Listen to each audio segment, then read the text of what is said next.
Bonjour à tous, bienvenue pour votre journal hebdomadaire du district de Nyon. Au sommaire de ce jeudi 8 novembre, une large page consacrée à la politique nyonnaise, notamment le budget 2019 et la possible étendue des horaires d'ouverture des commerces en ville de Nyon. On s'intéressera également au futur du parc du zoo de la Garenne. Et en fin d'émission, un peu de douceur avec un combo un peu spécial, le bourru et le chocolat. Un budget austère, c'est ainsi que définit le budget 2019. La municipalité, c'est ainsi que le définit justement ce budget 2019. Initialement, ce budget présentait un déficit de fonctionnement, je vais y arriver, de 17 millions de francs. Pour réduire ce déficit, l'exécutif propose une hausse d'impôt de 4 points, couplée d'un programme d'économie de 3,3 millions et d'un ajournement d'une cinquantaine de projets d'investissement. Les explications au micro de Florian Cavalieri.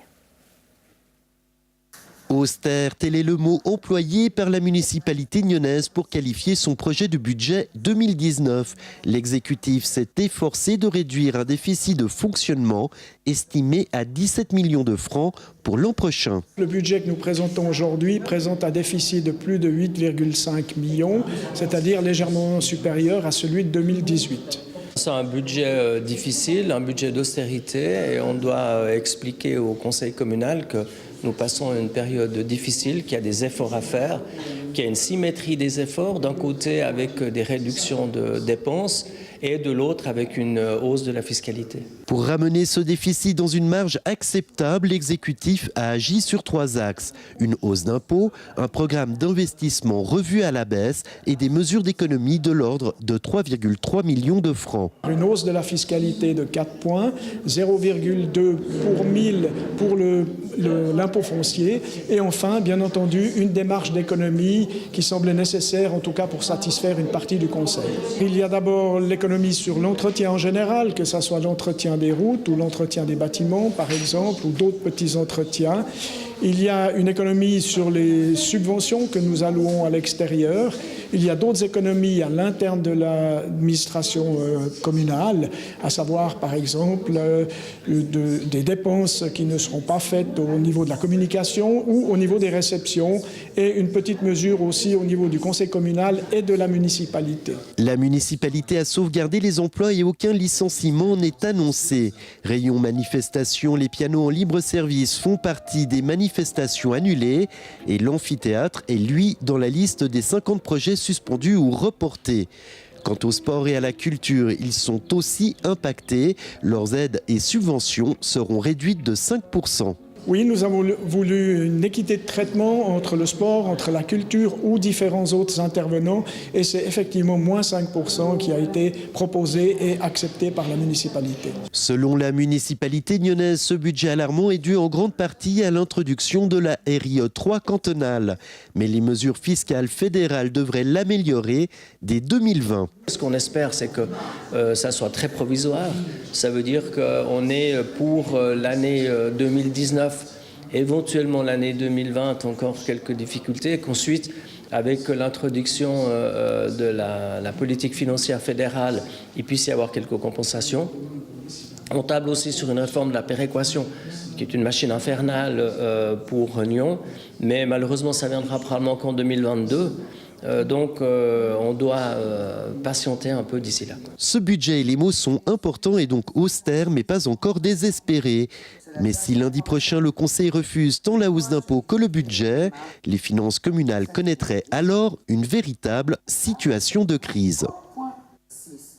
Des mesures qui permettront donc de réduire l'excédent de charges à 8,5 millions. On en parle justement en plateau avec Chloé Besse, conseillère communale. À noter que solliciter le centre droit a pour l'instant décliné notre invitation, mais ce n'est que partie remise.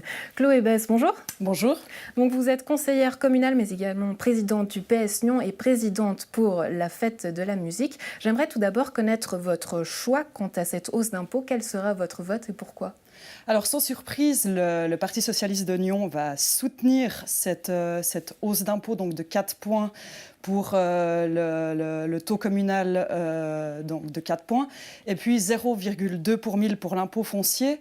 Comme l'a bien dit le syndic et la municipalité, je pense qu'aujourd'hui, on se retrouve dans une situation où on n'a plus tellement de choix.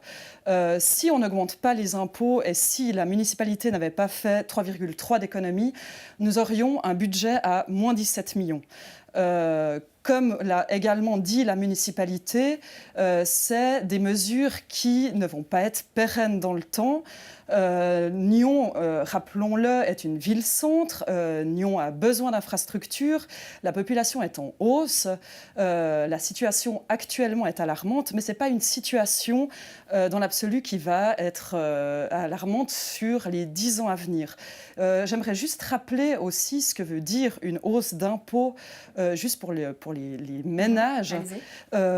Pour une personne seule, je vais prendre juste peut-être pour une personne seule avec un revenu moyen, donc disons qu'il gagne 80 000 francs par année, une hausse d'impôt de 4 points, ça veut juste dire 261 francs par année, ce qui correspond à 21 francs par mois. Puis si on le met juste peut-être par semaine, ça veut dire 5 francs par semaine. Peut-être que vous allez boire des cafés comme moi de temps à autre, ça ne veut même pas dire 2 cafés par semaine. Peut-être pour un couple marié avec 2 enfants, ça veut dire 424 francs par année. Donc ça correspond à 35 francs par mois. Juste peut-être pour relativiser et pas faire peur non plus aux citoyens nyonnais pour ce qu'implique aussi cette hausse d'impôts et juste remettre dans l'ordre des choses et pas dramatiser cette hausse d'impôts de 4 points. Si on revient en arrière, il y a quelques mois, justement en marge d'une réception conviant les acteurs culturels, le syndic Daniel Rosla appelait la culture à se manifester justement et à faire entendre sa voix auprès des politiques pour faire valoir des acquis justement menacés par ces coupes budgétaires. Selon vous, est-ce que vous pensez que c'est le rôle d'un artiste de faire ces démarches-là auprès des politiques? Alors, je pense que c'est très important aujourd'hui que les milieux culturels manifestent leurs craintes par rapport à ces coupes budgétaires. Là, je ne vais pas prendre ma casquette de présidente de la Fête de la musique, vous l'avez annoncé. Je suis également présidente de cette manifestation. Je vais juste rester présidente du Parti socialiste. Et puis, ces 5%, juste pour vous rappeler, ils n'impactent pas seulement la culture, ils impactent également le sport, et également 5% pour tous les services. Pour tous les services, mais également les associations, les subventions sociales. Ils ont oublié de le mentionner dans le petit reportage qu'on vient de voir. Et c'est aussi dramatique pour ces acteurs-là.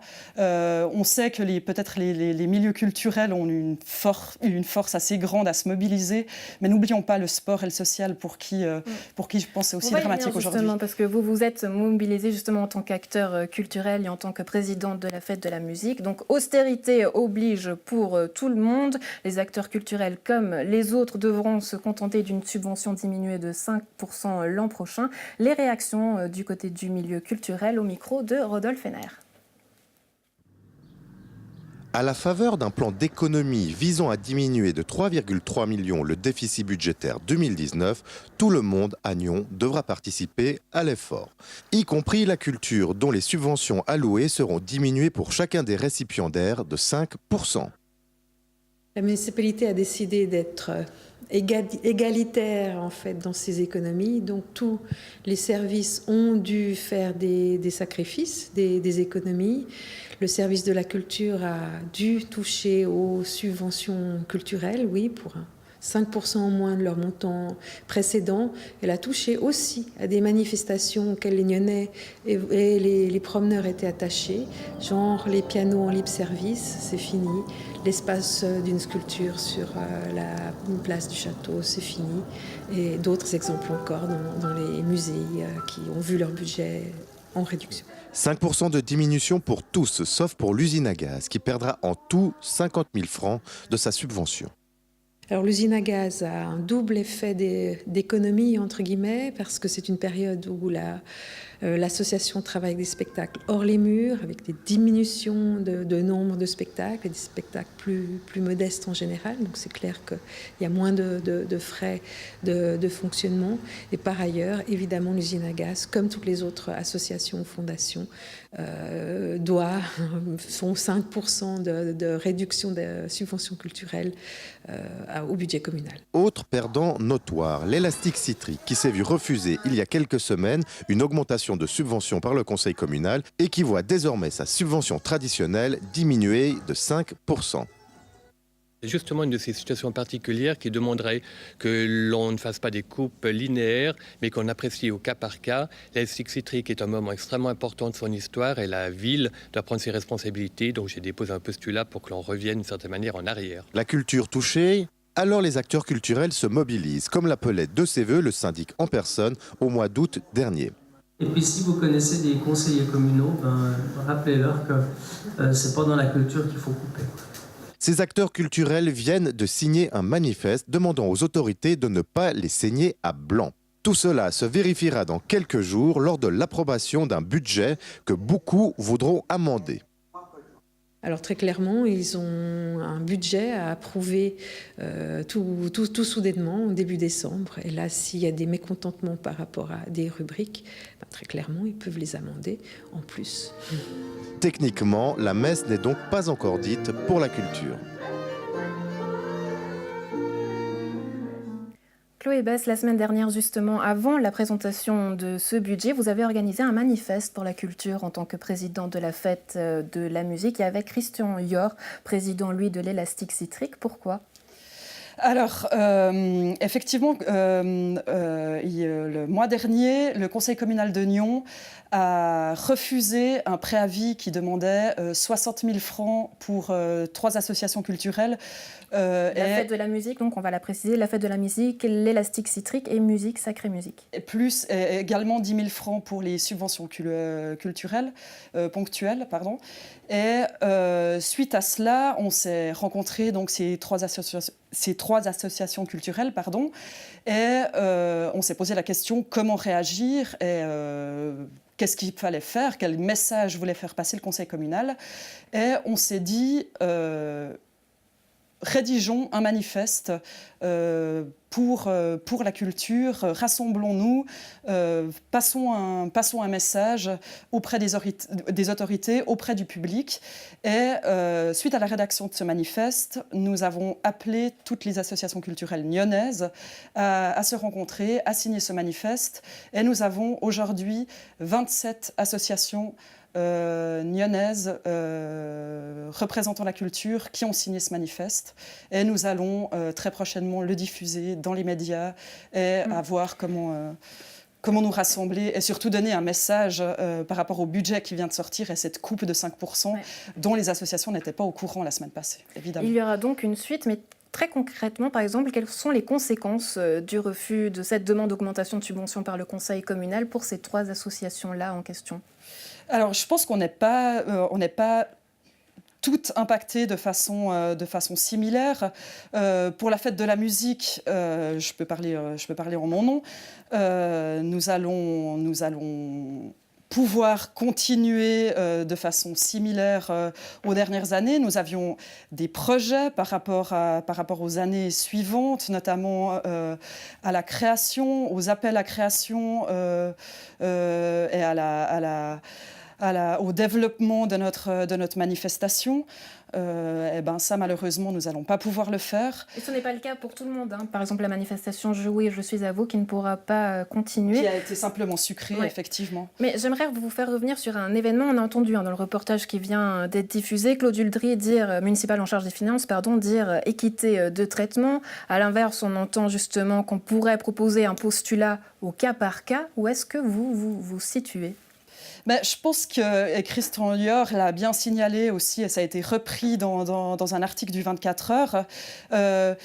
enlever 5% à tout le monde, oui, soit c'est une chose, mais quand on enlève de façon linéaire, ça ne veut pas dire tout à fait la même chose. 1 500 francs pour une petite association ou 20 000 francs pour une grande association. Il faut aussi un peu temporiser les montants. Donc c'est les grandes associations qui devraient voir leur budget coupé. Je ne peux pas me prononcer parce que même pour les grandes associations, on ne fonctionne pas toutes de façon mais il faut couper à un moment linéaire. donné, donc où est-ce qu'on coupe ? Eh ben, où est-ce qu'on coupe ? Telle est la grande question. Ça, il faut se mettre autour d'une table, il faut discuter. Mais évidemment, moi, je trouve très dommage qu'on coupe toujours dans les milieux culturels, associatifs, sportifs et sociaux. Mais c'est bien connu, quand on coupe en général.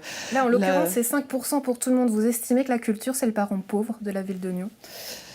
La culture, le social, bien souvent, oui, c'est les parents pauvres des communes.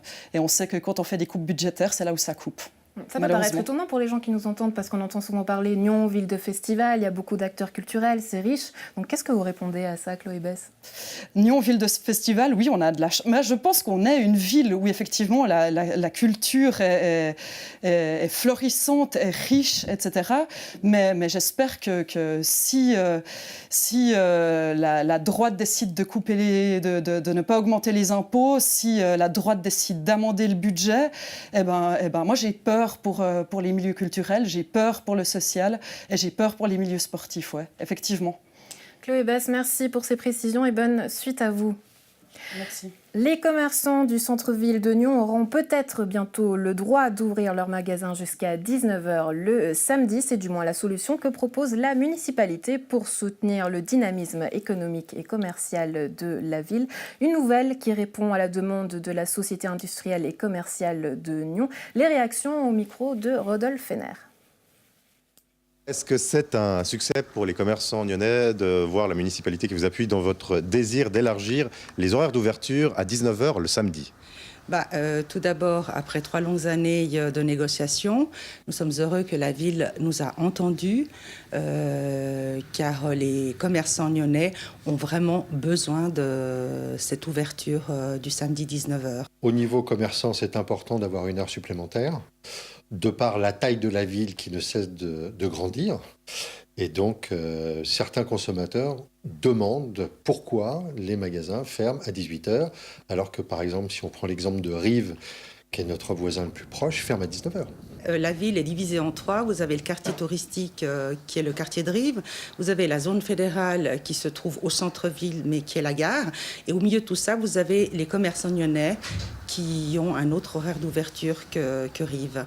Nous demandons simplement la même chance de commerce que le quartier de Rives. Le fait d'avoir des centres commerciaux et de la France voisine qui ferment jusqu'à 20h pour certains endroits, c'est vrai que c'est un handicap pour nous. Donc on aimerait aussi pouvoir se battre avec les mêmes armes qu'eux. Est-ce vraiment un plus pour les commerçants nyonnais d'ouvrir une heure de plus le samedi ? Oui, c'est primordial. On sait, d'après les chiffres que nous regardons régulièrement, que 40% du chiffre d'affaires le samedi se fait entre 16 et 19 heures. Vous avez une particularité à Nyon, c'est que vous êtes sous une convention collective de travail.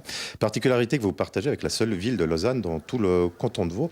Alors, c'est des avancées sociales importantes pour les employés, pour le salariat. C'est aussi un peu contraignant quand il faut négocier justement cette extension des horaires. Il y a 10 ans, nous avons signé une convention collective de travail pour le bien-être des employés, pour la paix au travail. Aujourd'hui, après 10 ans, sur plus de 300 communes, nous sommes toujours 2 seuls à avoir signé cette convention, ce qui nous bloque justement pour le développement des affaires. C'est une convention qui vous freine par contre quand il s'agit d'être aussi souple que vos concurrents. C'est vrai que c'est contraignant, mais je crois que c'est un choix aussi de la SIC de pouvoir se battre et de préserver les intérêts des employés. Vous êtes content de participer à une convention collective de travail, d'autant que vous allez garantir prochainement une 5e semaine de vacances pour les employés de la vente. Voilà, tout à fait. C'est simplement pour ça que nous sommes contents de continuer notre combat dans ce sens. C'est pour ça que je vous rappelle quand même qu'on ne comprend pas trop le positionnement du syndicat, puisqu'on essaye de tout faire pour aller dans le bon sens. De son côté, le syndicat UNIA s'oppose à cette autorisation. On en parle avec Yves Deferrard, secrétaire régional d'UNIA Vaud. Yves Deferrard, bonjour. Bonjour. Pourquoi justement s'opposer à cette autorisation ? Quels sont vos arguments ? D'abord, ce n'est pas le syndicat unien qui s'oppose, c'est bien le personnel de vente qui s'y oppose, puisqu'on les a consultés à plusieurs reprises, et c'est avec le personnel que nous représentons qu'on doit discuter et qu'on doit trouver des solutions. Je crois que de dire que le syndicat unien est contre, ce serait vraiment faux, dans le sens où nous avons des dizaines, des centaines d'accords dans toute la Suisse, où le personnel parfois est amené à travailler le soir, le dimanche, et on le fait dans des conditions, avec des compensations, avec des conditions de travail qui sont adéquates. Or, il se trouve qu'ici sur Nyon, ici, dans le personnel de la vente de manière générale, les conditions sont pas requises, parce qu'il faut rappeler que pour le personnel de vente, il faudra rentrer à la maison non pas à 19h, puisque les portes se fermeront à 19h, mais bien une fois que les clients seront sortis et puis que les caisses seront terminées, c'est-à-dire aux alentours de 19h30, le temps de rentrer chez soi. Pour ceux qui sont le plus proches, ce sera proche de 20h, voire pour ceux qui travaillent également de l'autre côté, qui habitent de l'autre côté de la frontière, jusqu'à 21h ou 22h chez eux. Autrement dit, le week-end est vraiment terminé auprès de leur famille, de leurs enfants, et c'est un enjeu assez important, cette augmentation horaire. On va y aller point par point. On vient d'entendre Marisa Benedetto, dans le sujet présidente de la SIC Nyon, dire que c'était un besoin pour les commerçants. Qu'est-ce que vous répondez? Vous n'êtes pas d'accord avec ça, donc? On sait effectivement qu'il y a des problèmes dans le commerce, c'est pas à nier, mais je suis convaincu que c'est pas une heure de plus qui va résoudre le problème du commerce actuellement. Il y a des problèmes sur Internet, il y a des problèmes liés aussi à l'animation des centres-villes. Pardonnez-moi, mais comment est-ce que vous avez consulté ces commerçants? Alors nous, notre travail, c'est de consulter le personnel de vente, mais on sait aussi que parmi ce personnel de vente, il y a plusieurs gérants de magasins, il y a des petits magasins, et on a aussi, quand on fait nos consultations, accès à des petits commerces qui, eux, ne sont pas favorables, parce qu'ils vont même perdre de l'argent si on augmente cet horaire, puisque la dernière heure, pour un certain nombre de commerces, eh bien, ça ne fonctionne pas. Par exemple, pour les personnes, les commerces qui sont dans un certain nombre d'activités, comme le textile, ce n'est pas les heures où il y a le plus d'effets au niveau du commerce, c'est plutôt dans le food, dans la nourriture, que vont être gagnants, par exemple, à la Migros de la Combe, ils vont être très gagnants. On rentre dans l'analyse commerciale. Donc, par rapport justement à votre défense, par rapport aux commerçants, qu'est-ce que vous dites? Alors moi, je leur dis, par exemple, je viens de traiter deux grandes faillites de commerce, qui sont Yendi et OVS, qui ont fermé leurs magasins. Et voyez-vous, si vraiment ça permettait de résoudre le problème des commerçants, alors ces enseignes qui ont fermé dans toute la Suisse auraient certainement gardé leurs enseignes dans les villes où on peut aller jusqu'à 20h, plutôt que celles qui sont à 17h ou 18h, comme c'est le cas à Nyon. Mais ce n'est pas le cas. Ces magasins ont clairement fermé. Donc le problème du commerce est beaucoup plus important que juste cette heure qui est demandée à Nyon. Et donc je ne comprends pas le choix de la municipalité qui a choisi son camp, effectivement, celle des commerçants, au détriment de ceux qui sont aussi ses électeurs, c'est-à-dire du personnel de vente, des familles. Et puis je crois pouvoir dire aussi, nous avons signé une convention collective de travail avec les shop-services qui permettent à toute la population... Non, avec les shop-services, c'est dans tout le canton de Vaud, et dans toute la Suisse, nous avons signé, où il y a des possibilités le samedi, le dimanche, de se substanter. Il y a des possibilités aujourd'hui pour chacun d'aller dans ces shop-services. Il y a une convention collective de travail, donc pour la population, on peut manger, on peut obtenir de quoi se substanter, même d'acheter s'il faut pour les fêtes, la fête, le samedi soir. Dans ces shops-là, il n'y a pas une nécessité absolue d'aller dans les magasins. Mais du côté de cette convention, je veux dire, la SIC est transparente, elle fait aussi un pas, elle annonce justement vouloir augmenter justement les semaines de vacances à 5, également un congé paternité et maternité de 16 semaines payées à 80% au lieu de 14. Qu'est-ce que vous répondez? Moi, je réponds que ça va concerner un nombre minoritaire de personnes et nous consultons l'ensemble du personnel. Le congé paternité va concerner quelques salariés, mais il faut convaincre les autres aussi, puisque nous avons des assemblées de vendeuses. Et puis, les 5 semaines de vacances, je rappellerai quand même qu'un des grands groupes comme Manor, Migros et la COP, avec lesquels nous n'avons pas attendu la SIC de Nyon pour signer une convention collective, ont déjà depuis très longtemps les 5 semaines de vacances. Autrement dit, la majorité du personnel de vente de Nyon ont déjà aujourd'hui ces 5 semaines. Ça concerne quelques personnes pour qui ça peut améliorer la situation.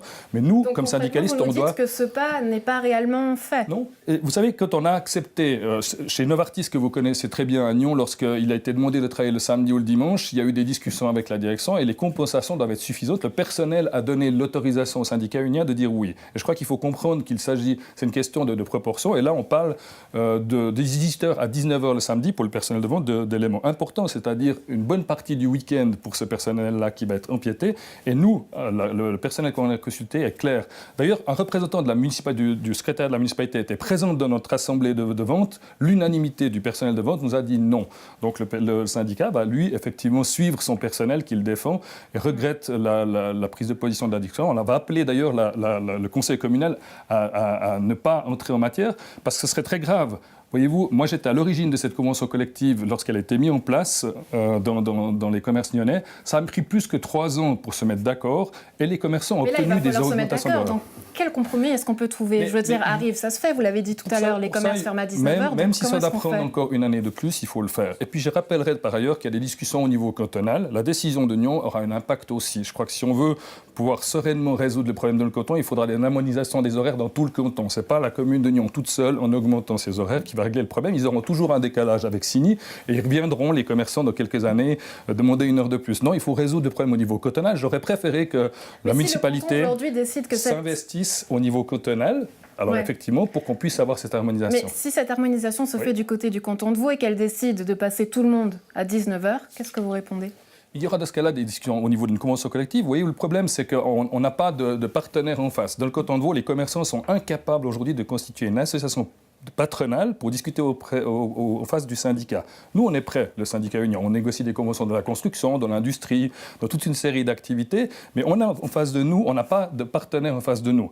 Donc, c'est eux qui perdent du temps parce qu'ils n'arrivent pas à s'organiser et ils sont en désaccord au niveau cantonal sur les horaires entre les petits commerces et les grands commerces. En règle générale, ceux que ça arrange, c'est plutôt les grands commerces. Et je rappellerai en plus que dans un centre comme dans la Combe, ils ont des accords, ils ont obligation d'ouvrir lorsqu'ils vont faire une heure et un certain nombre de petits commerces vont perdre de l'argent parce qu'ils vont payer une personne pendant une heure qui vont voir personne comme clientèle. Donc on le sait aussi, dans chaque commune, on a de l'expérience dans tout le canton, que beaucoup de petits commerces, contrairement à ce qu'il a dit ici, ne sont pas en accord, vont perdre de l'argent lorsqu'on fait une heure de plus. Et c'est ces petits commerces aussi qu'il faudra qu'on protège. La municipalité a fait le choix de plutôt se ranger du côté des grands commerces, parce que c'est eux que ça va arranger principalement. Yves de Ferrare, merci pour ces précisions et bonne suite à vous. Merci beaucoup. Un peu de douceur à présent avec la semaine du chocolat proposée par la société vaudoise et romande des patrons pâtissiers, confiseurs, chocolatiers, glaciers dans le canton de Vaud. Les confiseurs vaudois présentent leur spécialité du 2 au 11 novembre. Florian Cavalleri s'est rendu chez Bocard à Rolles.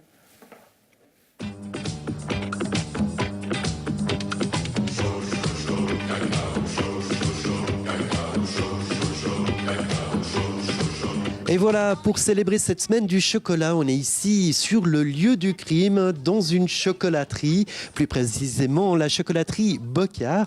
Madame, vous êtes la gérante du lieu. Qu'est-ce que ça fait de tenir une chocolaterie-confiserie? C'est la fierté d'abord d'avoir une belle enseigne comme nous avons à Rolles. Les clients, quand ils viennent manger du chocolat, justement, pourquoi ils viennent manger du chocolat? Parce que c'est des gourmands. Le chocolat, ça a toujours ce côté, on est gourmand quand on mange du chocolat? Je pense, oui. Oui, je pense. Et puis on est épicurien, on aime les bonnes choses, goûter des nouveaux produits, faire des nouvelles découvertes. Je pense que c'est important. Les gens, quand ils viennent ici, est-ce qu'ils viennent déguster du chocolat? Comment on consomme du chocolat?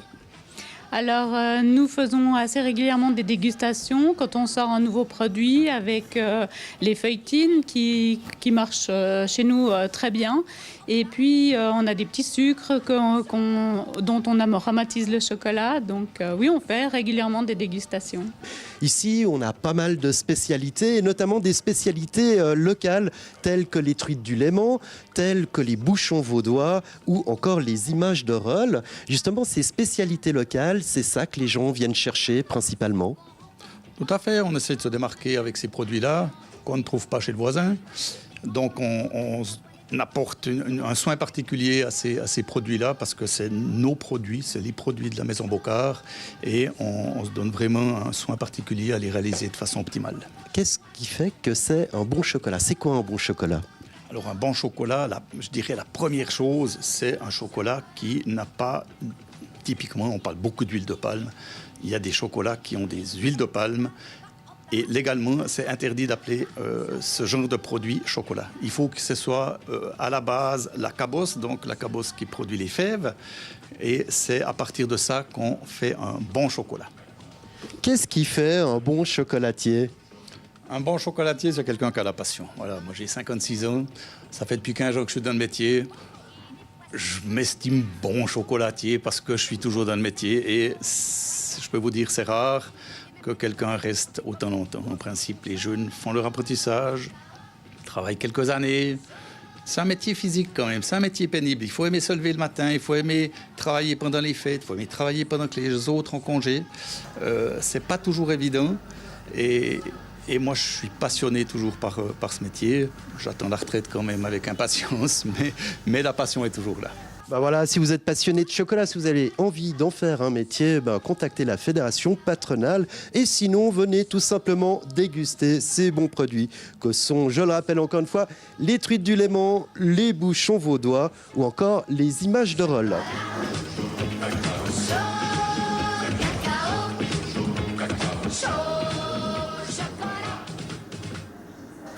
Voilà, ça donne fin. À présent, visite du côté de la Garenne, le parc animalier qui accueille de nouveaux pensionnaires. Florian Cavalery vous met en garde. Ce reportage contient des images d'animaux trop mignons. Regardez. Il y a du nouveau à la Garenne. Tout d'abord, c'est l'arrivée d'un gypaète mâle à la mi-octobre. Aramis est chargé de faire oublier la déconvenue vécue par Hélios, le précédent mâle qui s'est avéré être un piètre reproducteur. C'est un mâle qui a 34 ans maintenant, qui s'est reproduit à plusieurs reprises dans les anciennes structures où il était avant. Et c'est pour ça que le réseau nous l'a donné en fait pour pouvoir permettre la reproduction chez nous. Jusqu'à présent, sur les 25 gypaètes nés à la Garenne, 12 ont pu être relâchés dans la nature. Grâce à Aramis, le parc souhaite donc poursuivre sa mission de réintroduction du vautour européen. Le réseau a envie de continuer la réintroduction du gypaète dans les Alpes, mais aussi dans les autres parties de l'Europe, c'est-à-dire les Balkans et les Pyrénées. De ce fait, il faut toujours qu'on ait de la reproduction en captivité pour permettre ces relâchés dans ces zones-là. En avril dernier, une loutre prenait possession de son nouveau bassin. Depuis, la demoiselle s'est très bien acclimatée à son environnement. Oui, tout le monde veut la voir. Et puis en plus, on a programmé 3 fois par semaine des nourrissages publics qui nous permettent de pouvoir en discuter, de pouvoir passer des messages aussi et en même temps de faire plaisir aux gens parce qu'ils peuvent voir l'animal en action. Le parc de la Garenne espère bientôt que ce petit mustélidé soit rejoint par un compagnon. Alors effectivement, la loutre dans la nature va vivre de manière solitaire, donc c'est pas un problème pour la femelle ici d'être toute seule, mais c'est vrai que ça serait plus sympa d'avoir une deuxième qui peut-être après donnera des bébés, des petits. 2 espaces plus loin, c'est le cerf élaphe qui a rejoint la grande famille de la Garenne. Alors on présente le cerf parce que ça fait partie de la faune locale et de par nos missions, on a envie de présenter ces animaux-là. Et aussi ça nous permet d'une manière pour parler au grand public, de pouvoir parler des problématiques telles que la proie prédateur avec notamment le loup et de l'impact que le cerf pourrait avoir dans les forêts par rapport à la gestion des forêts elles-mêmes par les gardes forestiers et les personnes qui s'en occupent. Et ça nous permet de discuter de tout ça, de toute cette problématique-là en présentant cet animal. Premier individu de son espèce, ce jouvenceau devrait bientôt être rejoint par quelques dames. C'est un jeune daguet qui est né en juin de 2017 et qui nous permet de mettre un nouveau pensionnaire dans le parc. Et là, on est encore en attente de 2 femelles qui pourraient accompagner ce mâle et ainsi former un troupeau d'ici une année ou 2 de 4 ou 5 individus qui se baladeraient dans leur enclos. La saison chaude s'éloigne à grands pas et le parc suit lui aussi la courbe des saisons. Si beaucoup d'animaux s'apprêtent à hiberner ou hiverner, on a par exemple nos marmottes, on a nos cistudes d'Europe aussi qui s'enfoncent progressivement dans la vase pour y passer l'hiver.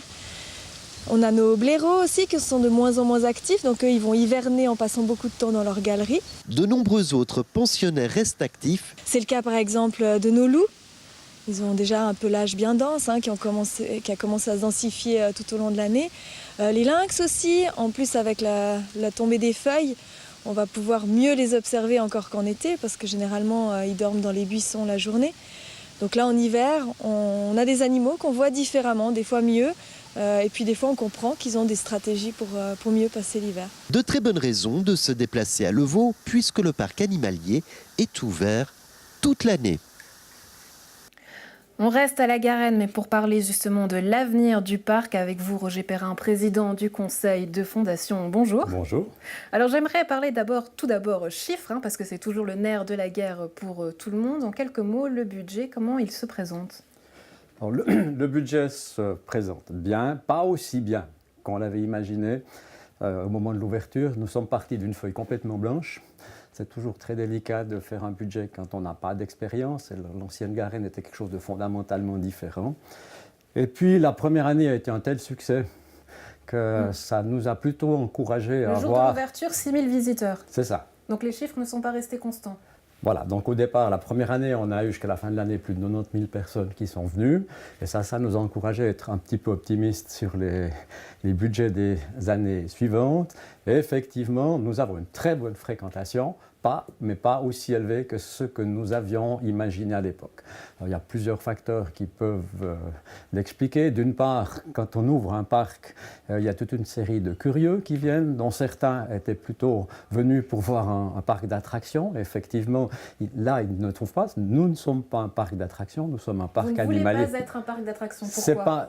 Mais ce n'est pas l'objectif, ce n'est pas dans les missions de la Garenne. La Garenne s'est donné des missions parce que, dans un premier temps, nous sommes convaincus qu'on ne respecte que ce que l'on connaît. C'est pour ça qu'une de nos missions, c'est l'éducation à l'environnement, c'est la présentation des espèces. Et comme ça a été dit dans le sujet, c'est aussi d'expliquer pour le CRLAF, par exemple, les relations dans la nature avec les autres espèces, avec la nature en elle-même, quels sont les problèmes qui sont posés. Je crois que c'est ce rôle d'expliquer comment ça se passe dans la biodiversité. Et c'est notre première mission. Nous avons aussi une mission de réintroduction, on en a parlé avec le GIPAET.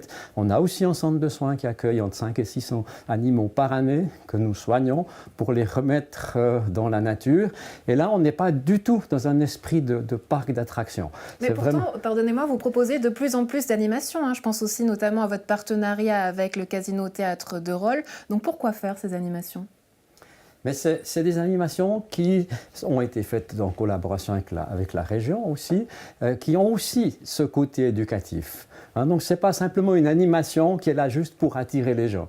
Quelque part, toutes les animations que nous faisons, elles ont toujours en arrière-plan la volonté de présenter un sujet qui a trait aux animaux de la Garenne, qui a trait à la nature, en l'occurrence qui avait trait à tous ces couloirs de faune et tous ces éléments-là. Donc c'est lié à quelque chose et il y a un message qui est apporté par les enfants, souvent c'est les enfants qui assistent, et par eux, chez eux, parce que je crois que les enfants sont aussi les premiers qui sont d'accord de raconter à la maison comment ça se passe, ce qu'ils ont vu et de l'expliquer à leurs parents et à leur entourage.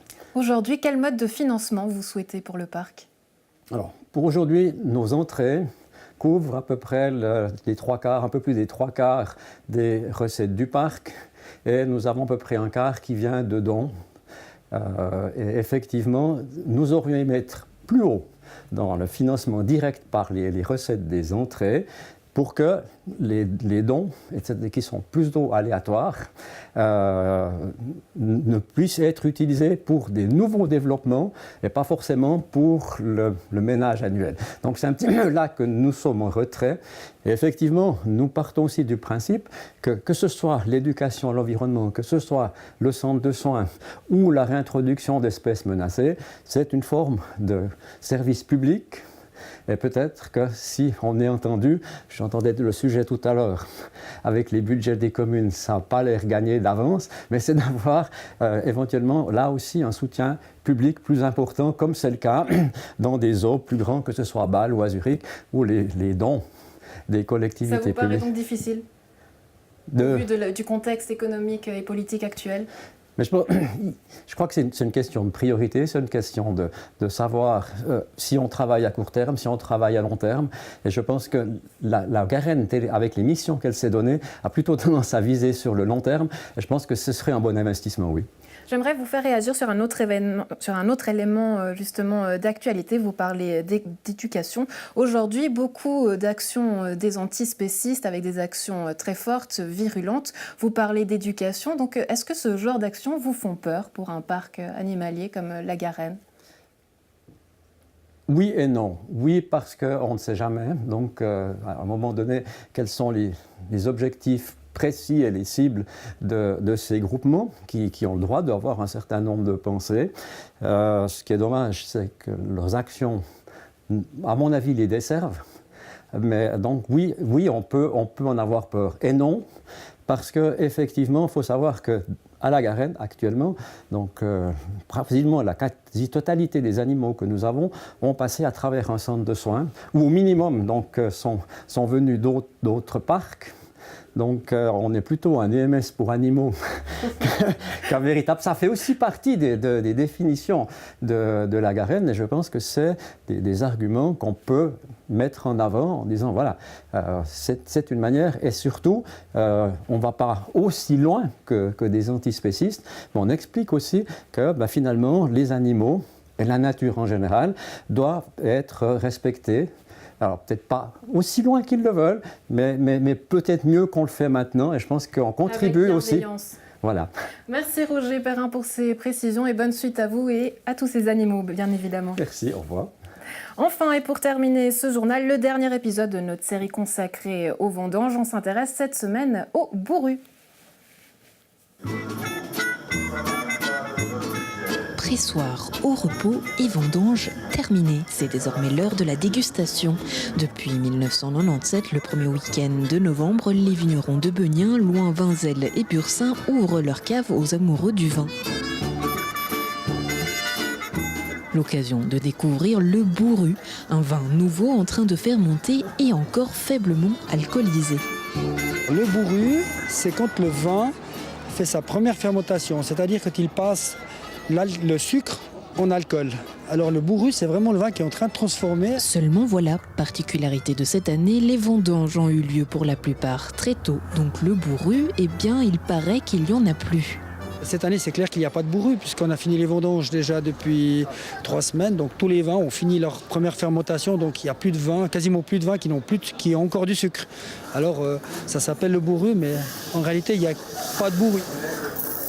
En vérité, c'est sans compter sur les retardataires comme les vignerons de la Rose d'Or ou du château de Vinzel. Du bourru, oui, j'en ai du bourru. Si on veut, on peut le goûter. Il y a justement un tonneau qui est au début de la table, qui est un petit tonneau, et on appelle une chèvre. Alors, voyez, moi, je viens de finir de vendanger le 31 octobre, le Malbec. Et autrement, on a commencé avec le Sauvignon le 15. Donc, c'est vrai que chaque année, moi, je suis toujours dans les derniers qui va commencer, et surtout le dernier qui va cueillir le raisin. Jean-Marc Sordet, tout à l'heure, m'a dit qu'il n'y avait plus de bourru parce que les vendanges ont eu lieu très tôt cette année. Et pourtant, on en trouve chez vous. Comment ça se fait? C'est une très bonne question, une très bonne remarque. J'arrive pas à dire exactement pourquoi. C'est vrai que c'est plus vraiment du bourru s'il a commencé le deuxième processus. Donc si la deuxième fermentation est engagée, c'est plus considéré comme du bourru. Donc en quelque sorte, nous, on a du retard parce que la deuxième fermentation n'a pas encore commencé dans notre cave. Mais ça reste du bourru.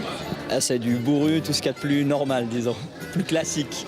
Mystère donc résolu. Mais alors, ce bourru, est-ce qu'il a du succès? Alors, peu de gens m'ont demandé, et autrement, c'est plutôt plus les enfants qui aiment bien le bourru. Qu'est-ce que les adultes ils veulent boire alors? Alors ils veulent bien sûr boire du vin et du vin et du vin. Oui, normalement les gens préfèrent boire du vin, mais ils sont toujours intéressés de goûter en tout cas un verre de bourru dans notre cave. Peut-être un peu de pinot noir. Donc vous venez pas boire le bourru? Aussi, mais spécialement découvrir des vins de cave que je connais pas encore. C'est bon, c'est différent que l'autre. Mais, Est-ce que c'est meilleur que le vin? c'est meilleur que le vin? Non, je pense pas. Non, désolé. Oui, il a du succès. Moi, personnellement, je l'aime beaucoup et les personnes aussi. Le bourru, j'appelle ça le nouveau-né. Un bébé à qui l'on souhaite évidemment une longue vie car il apporte avant tout beaucoup de bonheur à la région. Et sur ce point, tout le monde est d'accord. Cette manifestation, c'est une excellente publicité, je dirais, où les gens peuvent venir découvrir toutes les caves. On fait peut-être peu de ventes. Par contre, c'est une image de la région et les retombées ils sont sur la durée et sur le temps. Ça apporte énormément, déjà beaucoup de plaisir de voir autant de monde là où on a l'habitude de travailler. Donc voilà, ça donne de l'animation dans notre lieu de vie. Je trouve que ça va apporter une connaissance pour les vignerons de la région. Ils vont apprendre plein d'autres cépages, qu'est-ce qui se passe dans les vignerons, qu'il n'y a pas que les grands supermarchés et qu'il y a les vignerons locaux qui peuvent acheter du vin directement chez les vignerons. Enfin, souvenez-vous qu'en ce mois de novembre et de Movember, une petite moustache peut faire la différence dans la région. Souvenez-vous qu'on peut toujours compter sur Scott Poynton. Comme d'habitude, il vous invite à marcher et à l'accompagner de Nyon à la Dôle tous les jeudis, dans le but de collecter des fonds pour la fondation Movember. N'hésitez pas donc à le contacter par son site internet. Merci également à la future génération, les futurs journalistes qui sont avec nous par la journée des métiers. Voilà, ils sont là, ils sont beaux, ils sont frais. Un salut à la caméra puisqu'on se retrouve la semaine prochaine. D'ici là, portez-vous bien.